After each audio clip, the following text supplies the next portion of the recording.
Don't judge each day by the harvest you reap, but by the seeds that you plant. That is a quote by Robert Louis Stevenson.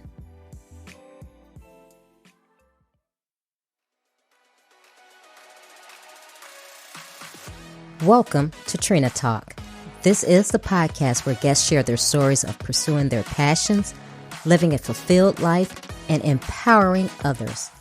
Each week, I talk with inspiring leaders, business owners, and people with amazing stories from around the world in unscripted conversations as they share their successes and failures. This podcast is all about empowering you to keep striving in your personal and professional life. I am your host, Trina L. Martin. Welcome to episode 136. The topic of this week's episode is influence, performance, and leadership. My guest this week is Carole Stizza. Carole is a professionally certified ICF executive coach, a senior HR professional, and has a background in industrial organizational psychology. She has survived 3 different car accidents, all stopped while turning left, and stage 3 cancer. Resilience, grit, and impatience for life have all been constant companions as she has supported her Air Force husband and moved their family around the U.S. for 26 years. Hi, Carole. Welcome to Trina Talk. Thank you for having me. This is exciting. I am so excited to be talking with you because you're doing some amazing things that I think will benefit everyone. And usually how I like to start off the show is I like to ask my guests to tell me a little bit about who you are and what made you the Carole that you are today. It's a fun question. I grew up in Texas and I married a man that I met on a blind date, and he turned out to be in the military. So we had a beautiful 26 years tramping all over this beautiful country. And all the while I held jobs, and they now all fall underneath the beautiful umbrella of HR, human resources, to include mediation and facilitation and training and development, onboarding, hiring. And I have a senior HR certification to allow me to understand all of that was required. I then had this brilliant opportunity to go out on my own as an HR consultant, and then started coaching organically the leaders I was working with. And then by 2016, I was a full-time executive coach just by way of looking at my clients, noting they were all executives. So it was really nice to know that from an HR perspective, I could offer them kind of insights into what it's like to be under a great leader versus a not great leader, and really advocate for the organization employees that they hope to lead and influence. On the flip side of that, I'm a mom of 2 amazing young adults, still happily married, and I have built up considerable resilience I didn't know was a factor in who I was until I looked back in the fact that I've survived 3 different car accidents, all stopped and turning left, mind you. So I'm not scared of driving. I just hate left turns. And then in 2012, I had a very surprise diagnosis of stage 3 cancer. And so quickly my life turned from caring about my prestige and titles to time is my currency, and wanting to really offer what I felt was really important to the world as fast as possible. Wow. I love that because time is something that we can never get back, right? And oh man, that is, that's like my goal is to use my time wisely and not waste it or let others waste it. So I really love that. And like you said, it always takes something to make us appreciate that. Yeah, isn't that weird? I'm like, you'd think we'd get it. Yeah, you think we would, but we don't until, like you said, something tragic or near tragic happens. And then we go, oh, okay, I better make the most of what I have. Right. Crazy, but it's funny. And I do remember you mentioning this because I am also in Texas. I'm in Houston. Retired from the Navy. Yay. So, Yay. military person, because I think your husband is Air Force. Don't hold that against him. Yeah, I remember reading that. No, I won't hold it against him. We're all, sisters and brothers at arms, so that's good. But your HR, so you are certified, an executive, and you said, you've traveled the world and you've done all these things, but you come to this realization that time is your best currency, and you want to do things where you're walking in your passion, I guess I would say. Would that be accurate? Yeah, I think walking the talk, I guess understanding that with time, that everything you do has ripple effect until you have that moment where you go, holy smoly, I may not have as many tomorrows as I thought. What's the ripple effect that I want to be a part of? Because suddenly that time currency, that idea of being who people remember versus being who people are present with takes on a whole different ball of wax. And the other part is that I'm not dead. So I'm still here for a reason. And I think mixed the fact that I'm not dead yet, I'm here for a reason. And what is that reason? Oh, I better pay attention. I think that was a kind of cataclysmic combo. Now, when you're doing your coaching, is that something that you also integrate into your coaching, or is it strictly from a business perspective? There's always going to be a lens that I have access to. So when someone is really stuck, sometimes the simple question is, what do you want people to brag about when you're not in the room? Allows people to kind of stand back and look at more of a collective of actions versus what's just right in front of their face, because we have a tendency to put blinders on when we get stressed. And you're looking, as a coach, you're looking for questions that help them transform their perspective to tap into the parts of them that are still unexpressed, so that they understand that they need more space to embrace the parts that are expressed and start to be curious about the parts that are unexpressed. So a lot of times I'll ask that question because that was a showstopper for me. When you're gone, what do you want people to have bragged about by knowing you? And it's a big question that you can drive down to today. Customer service, how you treat people when you're out eating, the grace you give people when you want to judge them too fast. It gives you a lens. So yeah, I think the long answer to your question was yes. Wow. I love that because, and I think you may agree with this, in the world that we're living in today, there's so much of unkindness that just being kind to people, I think, is something that we all need to integrate into our lives. And especially being a leader. And I kind of chuckle when you were talking, you were saying you've seen good leadership and bad leadership. And that's one of the things that I say as well that made me want to, one, become a leader in the military, but also want to do the leadership coaching. So when you work with your clients, these executives, and I'm pretty sure they're high-powered people in these fabulous roles, and you're going to them and you're saying, okay, do you let them see what they may be doing that may reflect on not being such a good leader? And how do they receive that? Are they apprehensive, or are they willing to accept that and want to change? Well, as an executive coach, a lot of times we'll do what's called a 360, which can be attached to an assessment or done customizable.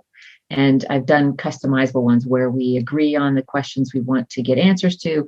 Everybody gets asked the same, but we keep those anonymous. And I am then allowed to take and interpret, here are the most important points. Here were the things that you're doing really well.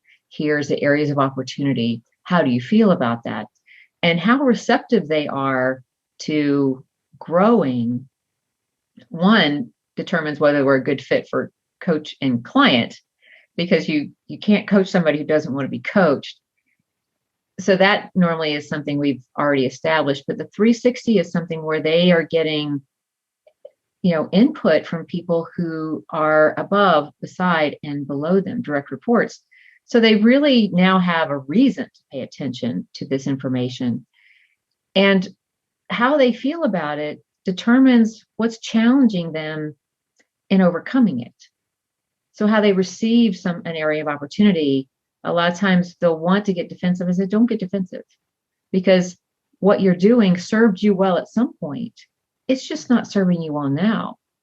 So how do you want to evolve it? And I think just allowing people to know that I know that we all get up every day to be successful. Nobody gets up any one day going, I can't wait to suck today. We just don't, right? Where everybody gets up going, I'm going to make today great. And yet we all think differently. We can scientifically prove that we all think differently. We're motivated differently. We come at every problem with a different lens, even if you're twins or quadruplets. We just know that the brain is this beautiful, autonomous miracle by itself. So letting people know that they have the grace to take what used to work and recognize it's not working, and how do you want to drive that train, gives them autonomy to then enlarge and embrace some unexpressed part of them that they can now tap into. So in the way I coach, normally they're receiving it already with a curious and open mind of how to automatically level up. They're not digging their heels in and saying, no, no way, mainly because the way I approach it by getting input, because you kind of can't argue with the things that people are offering, because they don't want you to be a bad leader either. Everybody wants to be proud of being underneath great leadership, being influenced, following, being a part of, and being able to brag about where they work. We all want that. So I think people forget that we all have a noble intent whenever we offer that information. Wow. Yeah. And I do.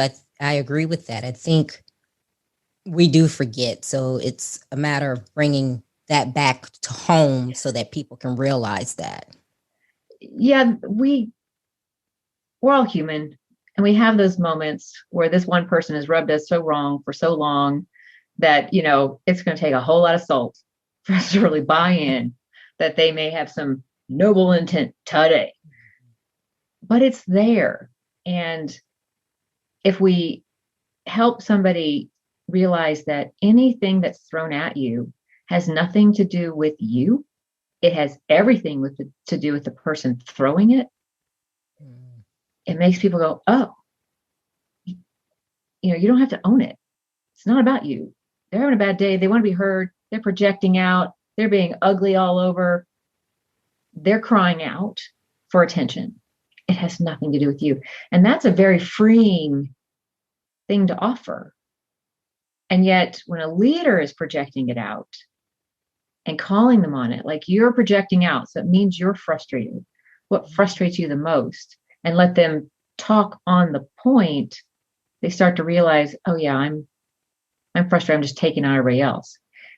And that's a really interesting idea to offer to people, is that when you get stuff thrown at you, it has nothing to do with you. The look on people's faces is like, that's a whole new dawn. Mm-hmm. And that's a nice place to be. It is, because I can remember being in work environments where, if I had been told that, I would have been like, oh, okay. Oh, totally different perspective.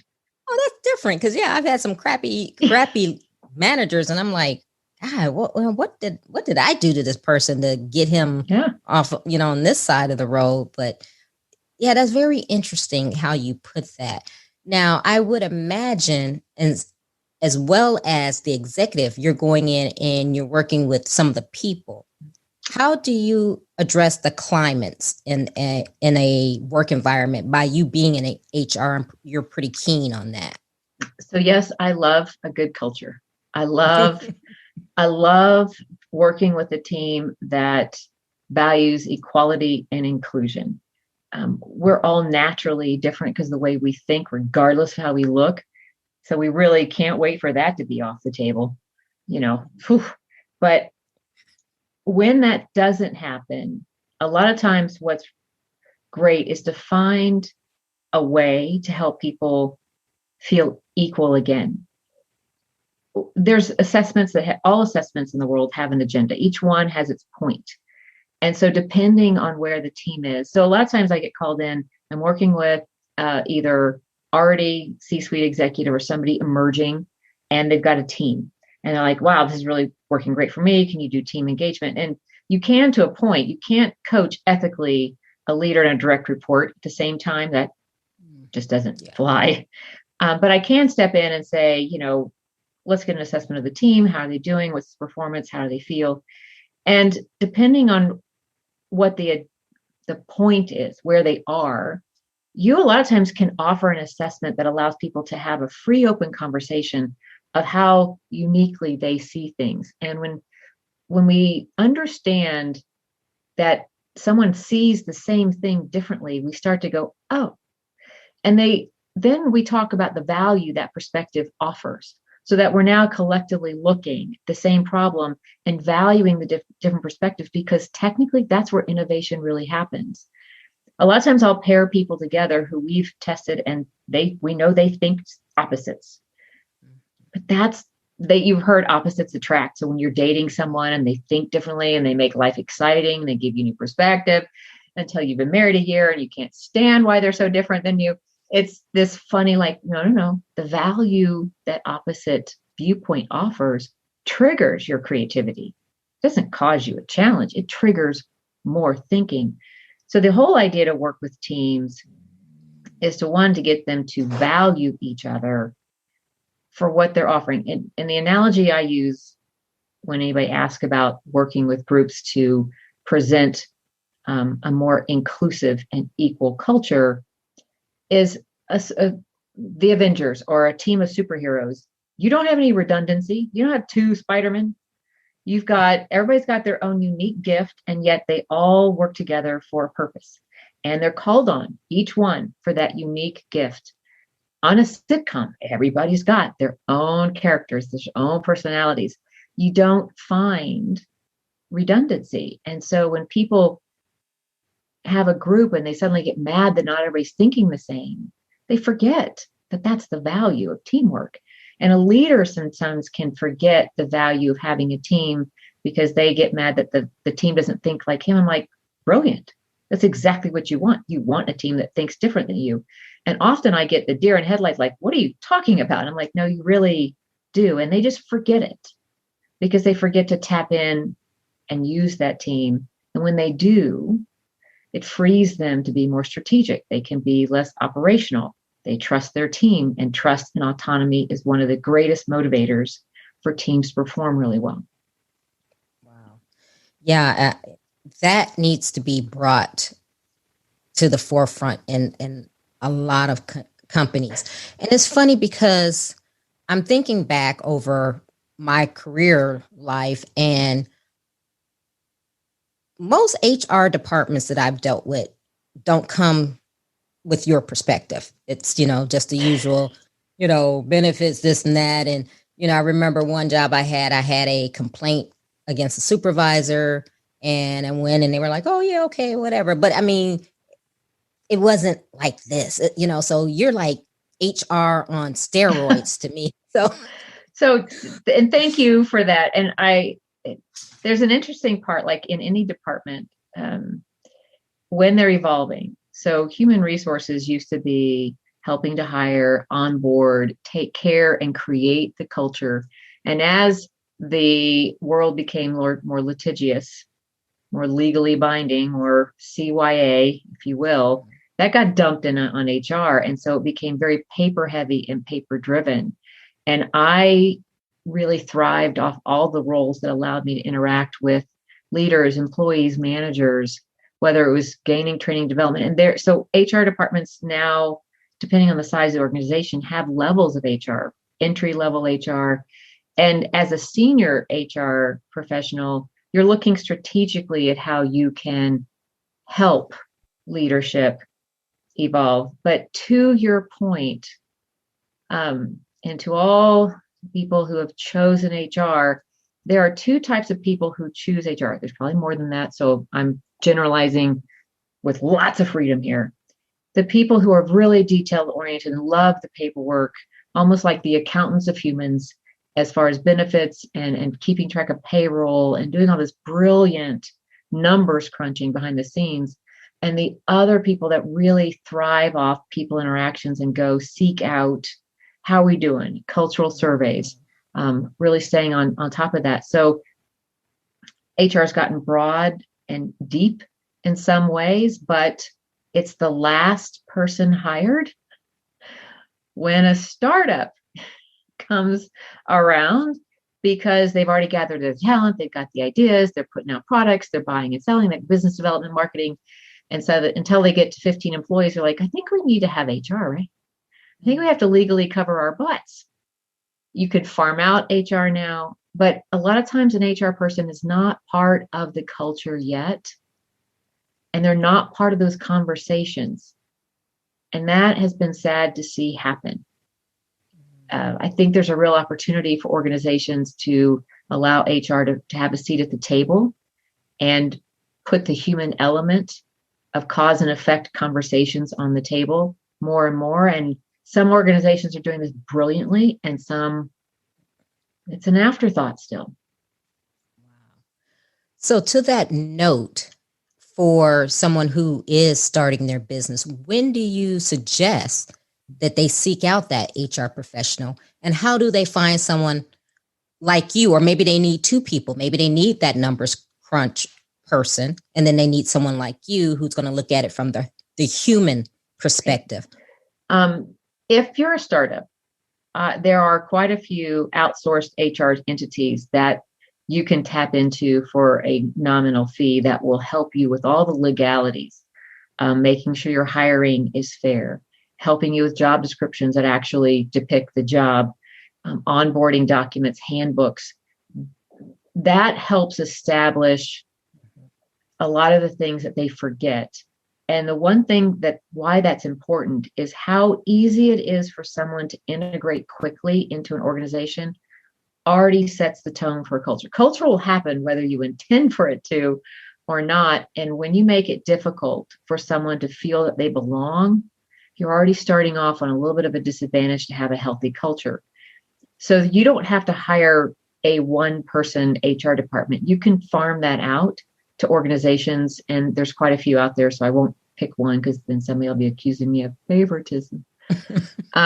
It's not until you get past 15 employees and need to start offering some sort of benefits and closer to 50 that people probably need to have an in-house HR person that helps them maintain the socializing, the onboarding, integrating, mentorship, pairing of new people with established people to really help maintain the healthy culture. Because there's a point in a business's progression where there's a tipping point that if the culture is already sour, it's going to just not turn out well for you. So it's worth it to take the time to make a point of understanding the behaviors you want to see in an organization that, well, I'll back up here. A lot of companies will need to have a mission, vision, and value statement, right? Where they have a business plan, they go for funding. That mission, vision, and value statement, the values should be connected to the behaviors they want their clients to brag about. And those behaviors should be the same behaviors you see in the office so that it is natural and organic. And they don't often take the time to take the values into the behaviors so that they understand what they're judging each other on performance. How are they? And there is a strategic way to do that that could be done at the very beginning, but they're so busy being successful, they forget that. So at the 15 to 50 employees, and sometimes it's at the 15 employees when I really recommend it, get someone in here, even if it's short term, as a strategic HR lens that connects you to an outsourced HR person or one person who can do it. But it helps the organization really embrace who they want to become as they get more successful. Um, does that make sense? Oh, yeah, it Okay. definitely does. And throughout your career, what made you shift to the direction that you're going, or was there a shift, or is this always what you wanted to do? What did you see that made you say, you know what, this is a different way I want to do things? Thank you for asking that, because everybody has a varied career, right? Mm-hmm. um, you start out one thing, you change your degree a few times in college, and then whew, it's a long boat. Um, when HR became really litigious, like at one point in 2013, I stepped out to be an HR consultant. Remember the time currency thing? I wanted to control my time, and it was a natural progression. Word of mouth referrals, immediately got clients. And then I started getting like, well, can you just make sure that all our paperwork is in order? I'm like, that is so not my passion. I can do it, but that's not really where I want to spend my time. And I really enjoyed the training and development, conferring with employees of a young company. What do you want to see happening? Helping them craft that the cultural behaviors, working with the leaders. What do you want this to be in 5 or 10 years? That strategy. And so I've always had a coach approach and collaborative curiosity of asking questions. And I got asked to be someone's executive coach. And I said, well, I have the education. I could do that. I'd been training and developing his team. I was working with a franchise owner who really was trying to build his managers into having their own franchise. And we successfully did that for quite a few, whoever wanted it. And so I stepped into coaching and just started getting more clients that way. And at one point, that's all I was doing. And I go, but this is my happy place. So as organic as it was, the moment you decide that that's all you're going to do, you somehow look at your business a little bit different and want to be more intentional. And I've been able to do that since 2016 full time. And yet there's a part of me that still wants to reach back out and offer offsites and workshops and training and development and the team engagement. So it's nice to keep the options open, but it was an organic shift from paperwork to people work. And it started off very organic, and then it became truly like, thank you, universe. I like that, from paperwork to people work, because when you say HR, I think of paperwork. Right. Exactly. A lot of people do now. It used to be that they were the office managers that took care of people, right? And it just happened. Like I said, 20, 30-year career now all falls underneath this umbrella, whereas before they all had, and a lot of them have deviated. Large organizations will take training and development and it's in a department. And I get that. And that's great, because it can be a big job when you're trying to elevate talent all the time and keep everybody sharp in their industry. But for most people like you, it's the HR person's in the back. Yeah. Go find her, or go find him. They're brilliant men doing human resources too. Oh, wow. So you have the ASK framework. Explain that to us. So several years ago, now about a decade, the idea came from a very surprising performance review. One in which I'd never had a bad performance review in my life. You're a rock star. Thanks for doing all this stuff. And I was in a meeting with my supervisor and her supervisor.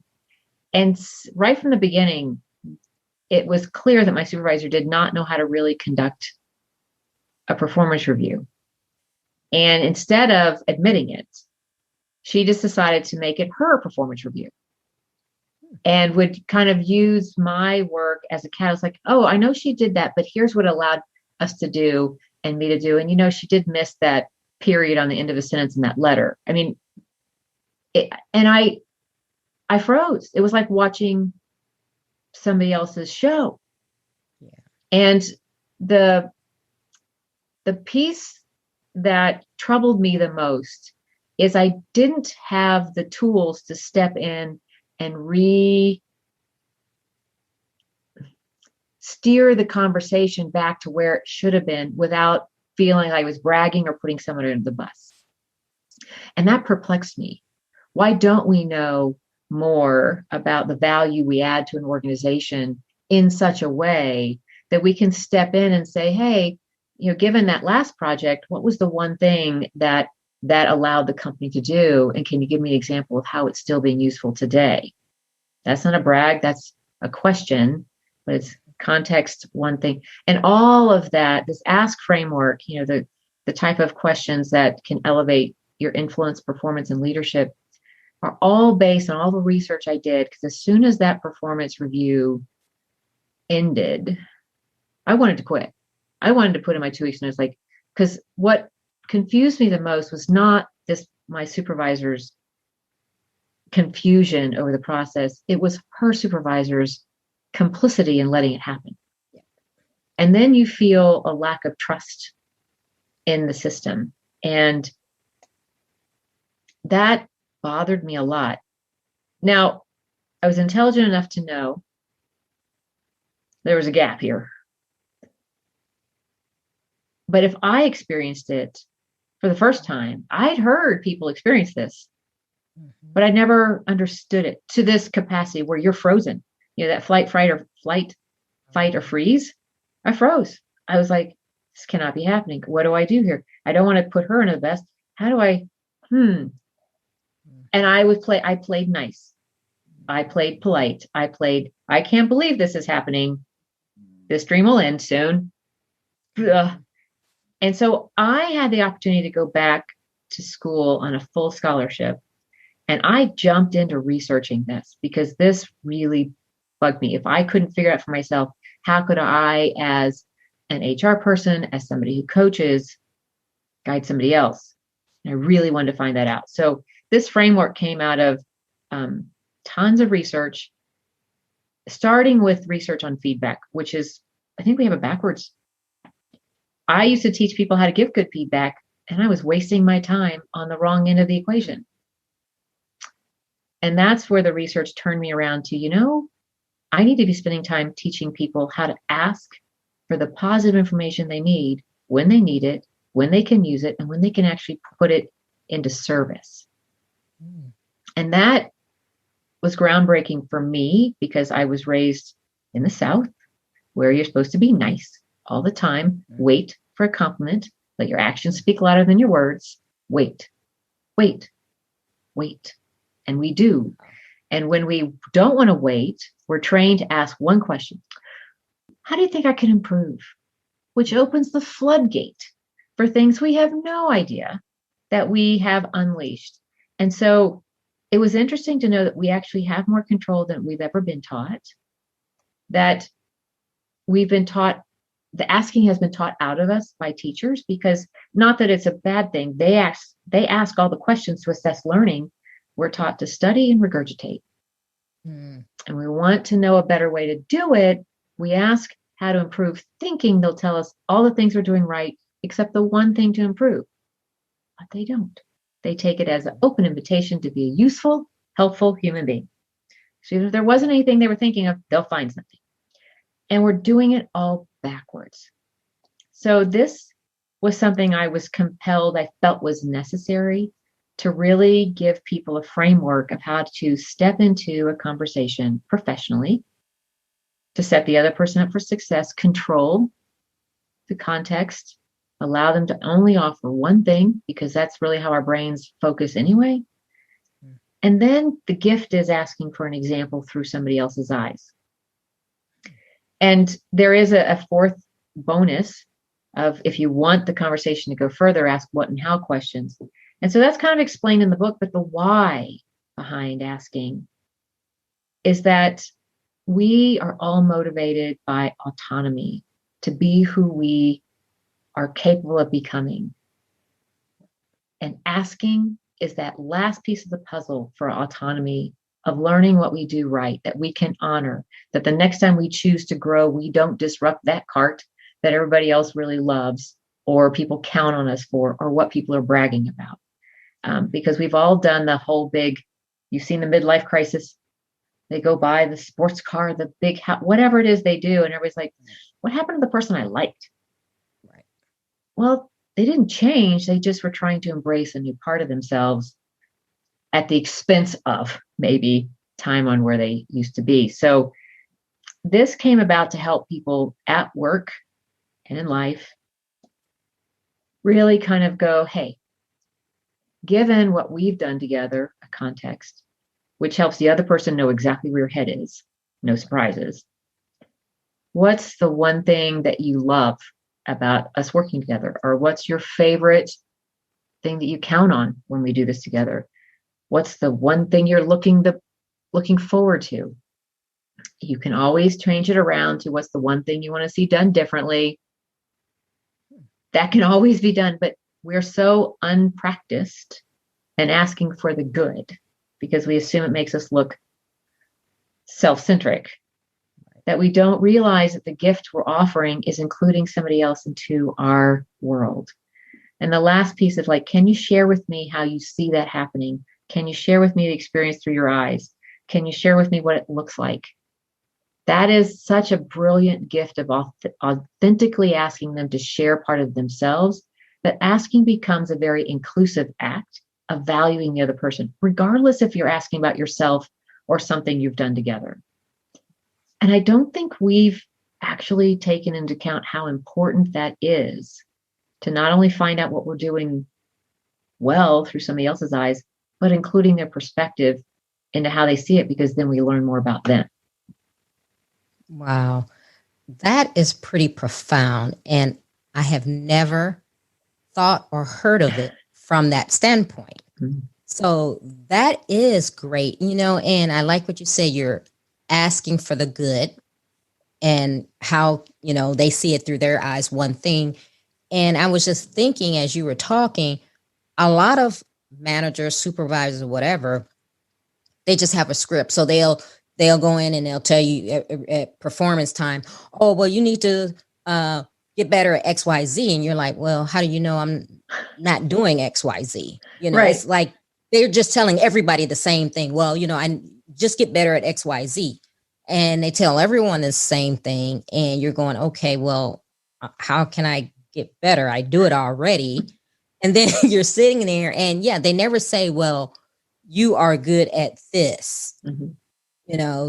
They're just giving you that broad brush of here's the questions to ask, to say about everybody. Okay, you made 10 widgets, today, and this and that. So that's very interesting to approach things that way and actually see if a supervisor can give you an answer to that.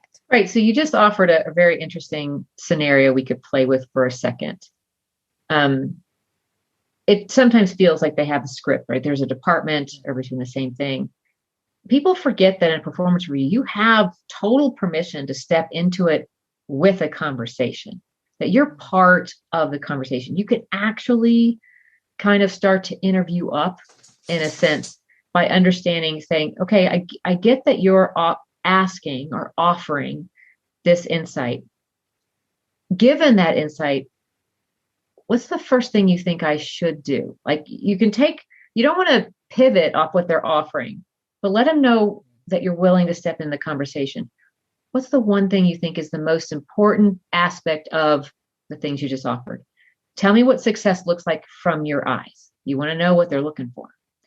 And then you can always flip around and say, okay, given that you've offered that, can we back up a minute? Can you tell me, given my performance in the last quarter or the last year or whatever it is, what is the one thing you feel that I do really, really well in my role?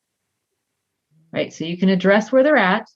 Don't ignore, let them know you're there with them. But then follow it like, okay, now that we know this, tell me what I'm doing really well. What's the one thing you think I do extremely well in my role? And can you tell me through your eyes how you've seen that or how you've heard that? So to your point, wherever they start the conversation, don't ignore it. But you can use this framework, and that's why I call it a framework. You can kind of go back and forth with it. But it also allows you to have this framework in your head that you can think on the fly and come back around and ask for the good. You need to balance out any areas of opportunity or growth with what you're already doing right so that you can honor it, because that's where you don't have to change. So relieving to know what you don't have to change, because then suddenly you have energy to do this new area of opportunity effort. And people just take this area of opportunity and go, great, I must suck at everything then. Wonderful. And I think we need to give people permission to step in and find the gold that is you, so that you can then go, oh, well, that wasn't such a bad review because I only have to do this one area of opportunity. I do this well. Yeah, that is a great way. I think that's helping everyone listening, because I have never thought about it that way. And I'm pretty sure a lot of other people haven't, because like you said, we're not trained to do that. Right. We go in and we're like, it's almost like you're going to the gallows. You're like, okay, it's performance. Well, sadly, we have victimized the process, right? We victimize the job candidate. They walk in, they just answer, and I'm coaching people. No, this is a conversation. And they're like, what? It's a conversation. You can craft your stories of experience ahead of time so that let me show you a framework. This is what I know they need to hear. The interview, the performance review, we have victimized the process, sadly. And I'm not sure if that was ever a decision. I think it was an organic perception that people, I would say that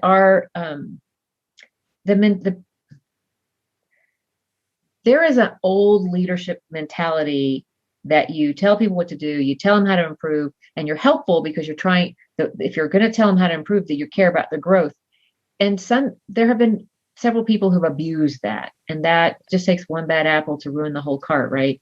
And then people have emulated somebody who does it poorly and they repeat the process. When I used to train people how to be good feedback givers, they'd get promoted. The next person would be horrible. I'm like, wait, there's got to be a better way. And the better way is teaching us all how to step in and ask for what we want when we need it, in a way that keeps us professional and the other person feels valued in the conversation. And we can still control the conversation in a professional way. A question I get asked often is, okay, you've asked for one thing and you loved it so much. Don't you want more? And like, you do, but don't. Please don't. Because when you get more than one thing, you weigh them equally and you've missed the opportunity to know which one's the most important. So when someone comes at you with a pro and a con, you can kindly say, you give me one piece of information. That's all I can handle right now. I'm glad to know you have more. I'll come back when I'm ready. Control the input to your hard drive, because this is very important.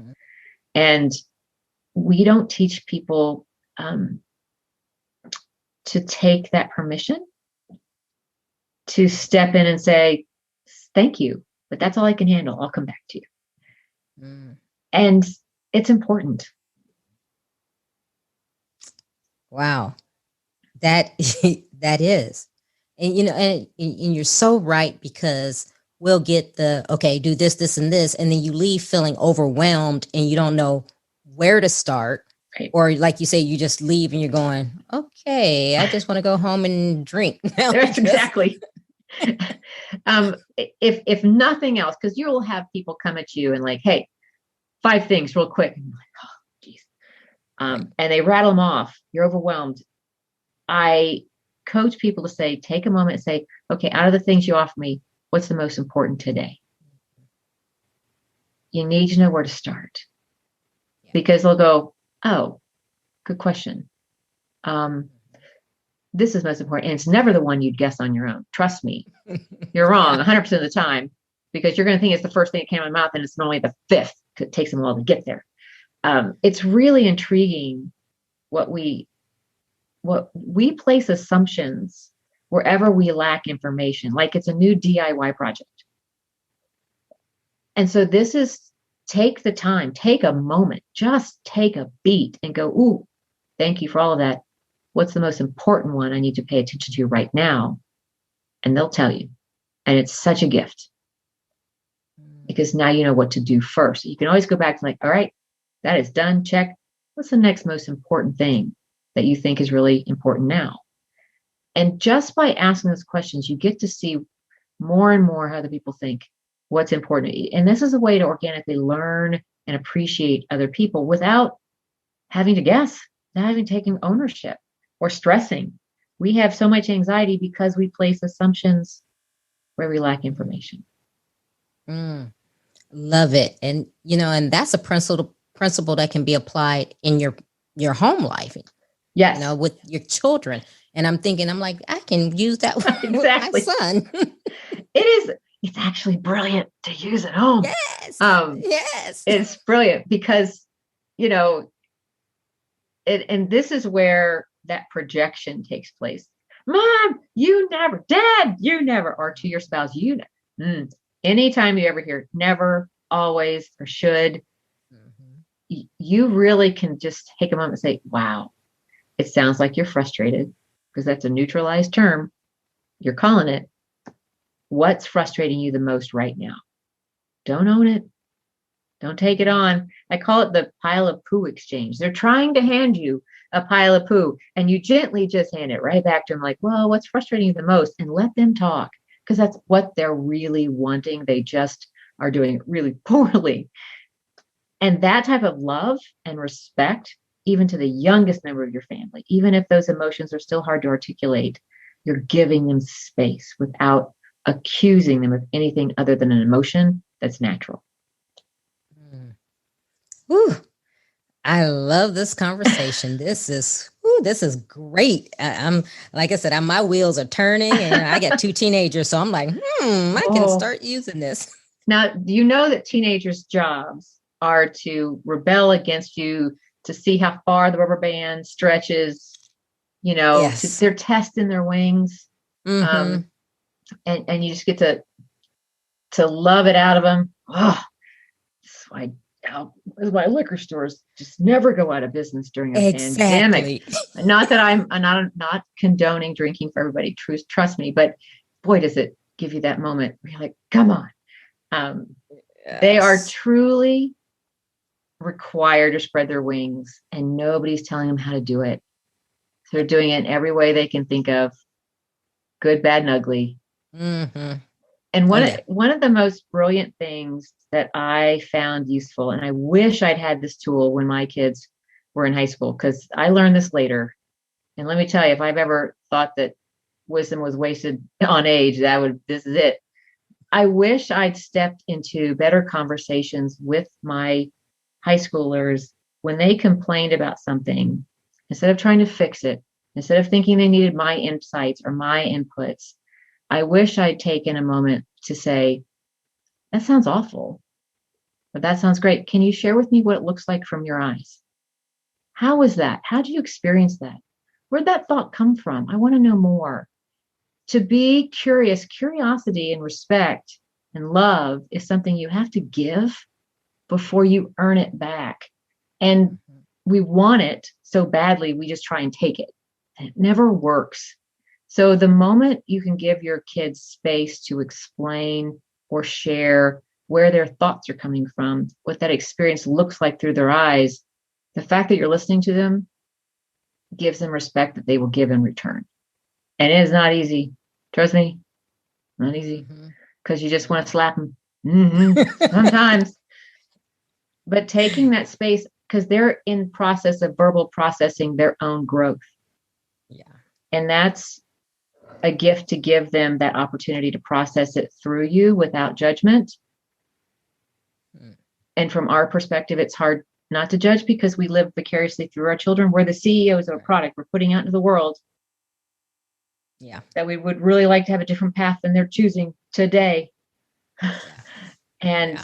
And that's been, I really wish I'd had this framework, this research, this understanding, because I've learned how to ask my kids for what I want and what I need too. Given dinner tonight, what's one thing you'd like me to make again? And can you give me an idea of what that experience is like? What did you like the most about it? And sometimes just those simple questions allow you to hear what they would tell a friend that you'll never hear unless you ask. When we go out on vacation, what's your favorite part? What do you look forward to? You will try now that I have young adults, millennials. I've learned to ask these questions, and I'm learning stuff about their youth I never knew. I never knew that one of the favorite things they got at Christmas was this 3 flavored popcorn tin from their great grandmother that I thought was just every year we got it. I'm like, oh, God, another tin of popcorn. I had no idea they learned to love it. And now they want it all the time. I mean, just the simplest, silly things that you don't find out till you're probably 80, unless you ask now. So yeah, it's a brilliant thing to play with, even outside of work. Yeah, I think I'm going to do that with my kids because it would be interesting to actually hear what's going on in their mind, just totally unfiltered. Yeah. And I think that allow them to want to open up more. Because of course, like you said, teenagers, their life is to inflict pain on us. Well, they're just trying to spread their wings, and sometimes we get hit in the process. They're just flapping away. One of the last bonus tip I have for this framework is, yes, always set a conversation up with context, because then the other person doesn't have to guess where you're coming from. Always either offer or ask for one thing, because even though scientifically we can think about 3 things at one time, we can only focus on one thing at a time. So to hear it and honor the space it needs, just do one. Asking for an example, how the other person sees it.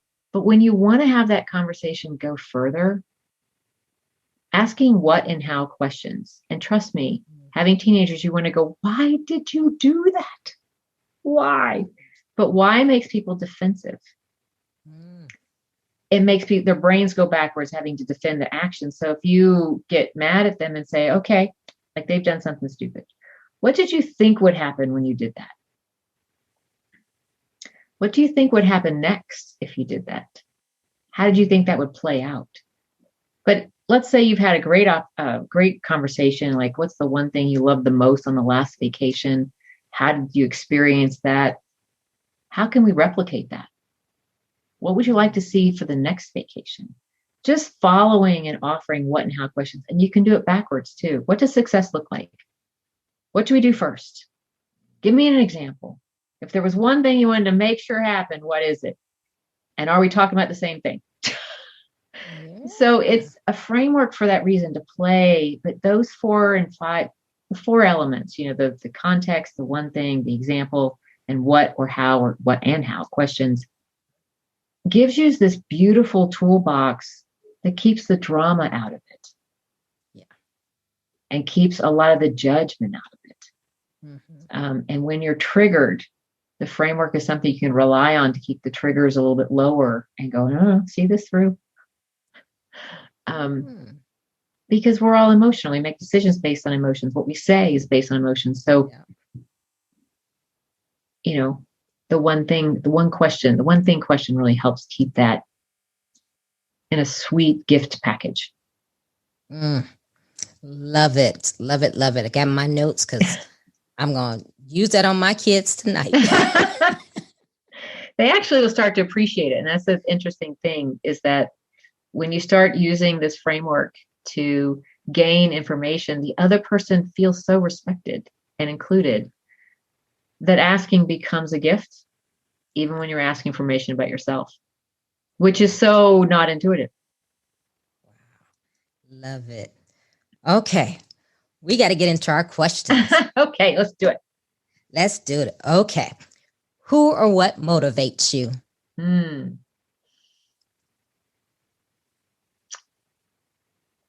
Laughter motivates me.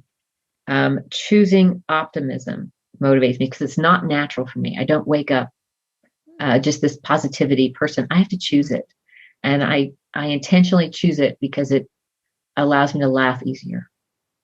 Wow. What demotivates you? Ooh, pettiness. People talking,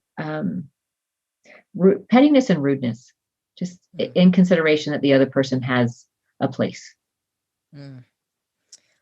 When was a time that something was said or done to hurt you, but it worked out for your good? Well, that performance review is one. But I think anytime somebody has come to me now that says something kind of snarky or impatient, recognizing it's about them allows me to turn around and step into the conversation without feeling I have to have my armor up and just recognizing that they're frustrated. And that's worked out beautifully because I can step into better conversation with people and not take and own their drama. What is your fear? My fear is not offering the gifts I'm here for. It keeps me on a quest of curiosity, that's for sure. Wow. Is there a time when you wish you had done something that you didn't? Oh, yeah.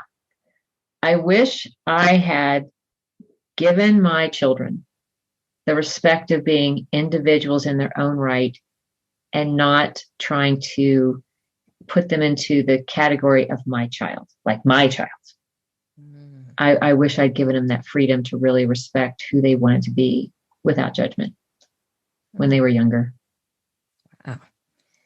Is there a time that you wish you had not done something? Oh, yeah.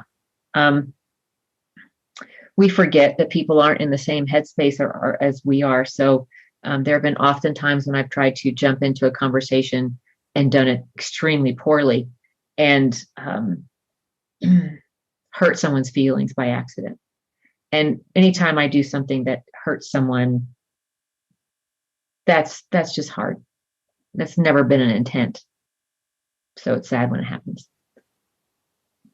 What is your definition of success? Liking who you are and what you do and who you're with at the end of the day. How do you recharge? It turns out I need more sleep than I ever thought. I stalk comedians online. I have to seek out laughter. I need it like fuel. So I will hunt down, little snippets on Facebook, comedians or music. I love musical theater and Broadway and just seeing talent in its beautiful bloom. That's a recharge for me. What are you awesome at besides HR? Ironically, I'm awesome at creating very efficient ways to get to the end of whatever it is we're doing. And I'll try and explain that. I have a strength called a ranger. And so whenever I'm looking at whatever it is we're trying to do, whether it's have an event with our family or cook dinner or just pack for a trip, I have a gift for just like, okay, step one, step two, and I work backwards. And my family looks at me like, how'd you just do that so fast? But I'm also very agile. If something changes, I'm like, okay, well, that just changes a few things. So efficiency seems to be a motivator for me, is how do we just do it with the least amount of stress and worry and wasted time? And I seem to be able to do that better than anybody else in my family. Probably not the world, but just my family is good. What legacy do you want to leave? I want people to feel loved. People who knew me, people who were my friend. I want to take more time in telling them how they have affected my life for good, so that if for some reason I was hit by a truck tomorrow, they wouldn't question that they were valuable to me. Oh, okay, Carole, give the listeners one motivational takeaway. Stress and optimism are choices. There's two types of stress. There's this type of stress you create to motivate you to finish something. That's called, objective stress. And then there's a stress you can't control, the worry about things you can't control. That is an option. That is a choice. When given a choice, choose not to stress about things you can't control. Choose optimism. How can the listeners connect with you if they want to come to you for coaching, your framework, your programs? Give us the whole 9 yards. Well, I love to connect with people on LinkedIn, and my name is spelled Carole Stizza. So just look at my name on LinkedIn and let me know that you heard us on this podcast, and I would look forward to connecting with you. I do have a website and a YouTube channel. My website is relevant-insight.com. And on that website, and you can Google my name and should pop up. But on that website, because the book is about to be released, you can actually get an introductory chapter, which probably shares some of that performance review fun, and be on an email list of when the book is going to come out on ebook and then in print. And I have a YouTube channel, and I'm on Instagram with Relevant Insight Coaching.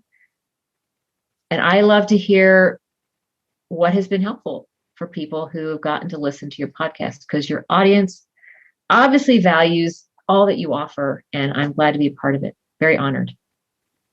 Well, I thank you for being on, because I tell you, what you have given us today has been very valuable. And I know the listeners are going to find that it's very valuable, and things that they can use now, things that regardless of the position they're in, or even like we said, even at home, they're practical things that they can do to advance their life. So I thank you for sharing your wealth of knowledge with us. I am glad that it will be helpful, because it is a joy. If you like Trina Talk podcast, please don't forget to go out to iTunes and rate it 5 stars and leave a review. Also, who else in your life do you know that needs some motivation and inspiration in their lives? Don't forget to share Trina Talk with them. I hope you have a great week.